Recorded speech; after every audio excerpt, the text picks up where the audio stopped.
Hi everyone, welcome back to my class with me, Dian.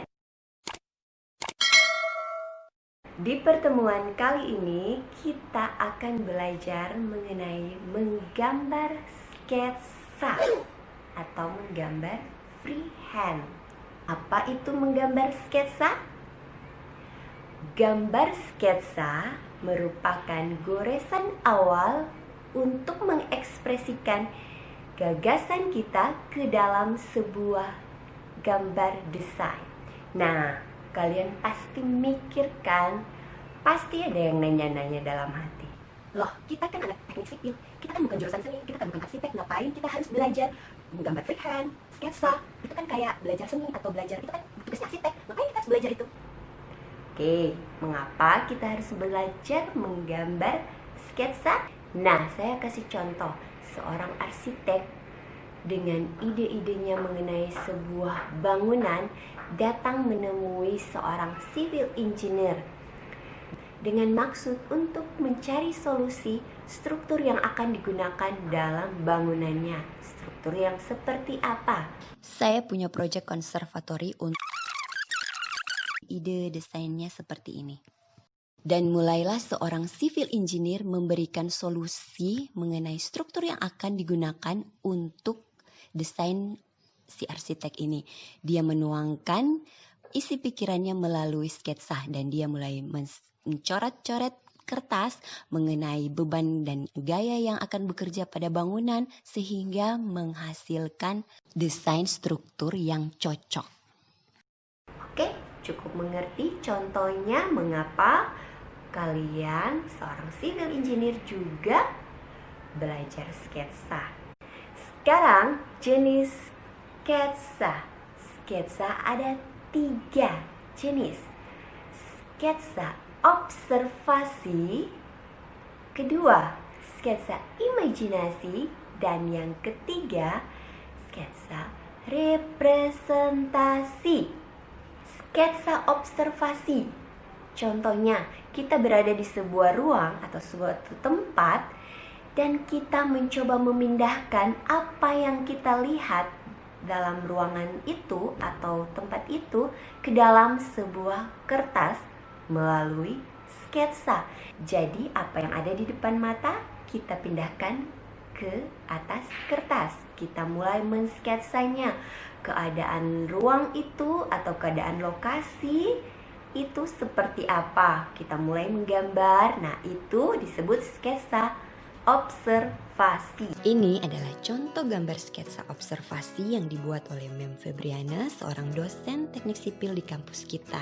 Beliau mensketsa suasana di depan rumahnya dari teras lantai 2. Selanjutnya, sketsa imajinasi. Sketsa imajinasi itu contohnya seorang arsitek. Ketika seorang arsitek lagi halu atau menghayal suatu desain, mereka sering melakukan sketsa untuk menuangkan imajinasinya ke atas kertas sebagai ide desain yang akan dia kembangkan nantinya. Dan yang ketiga adalah sketsa representasi. Nah, sketsa ini yang paling sering kita gunakan. Sketsa representasi. Saya melakukan sketsa untuk menggambarkan suatu detail teknis ketika saya ingin menjelaskan sebuah konsep desain. Dan sketsa ini seperti pengertiannya bahwa hanya sebagai media dalam menuangkan ide awal yang nantinya akan dikembangkan atau disempurnakan. Dan sudah pasti sketsa berfungsi sebagai alat komunikasi. Oke, itulah mengenai sketsa. Berikut ini adalah contoh latihan sketsa. Contoh latihan sketsa yang pertama yaitu garis, elemen garis. Latihan membuat garis sudah kalian lakukan. Dan biasanya garis-garis ini kita gunakan sebagai arsiran. Ini contoh-contoh sketsa garis-garis bentuknya. Yang kedua yaitu dengan mengatur tingkat kekontrasan. Melalui tingkat kepekatan atau gelap terangnya satu goresan sketsa, kita bisa menghasilkan suatu ekspresi gambar yang lebih nyata, baik itu dari jarak objek pada gambar ataupun bayangan yang diciptakan. Selanjutnya bentuk 2 dimensi.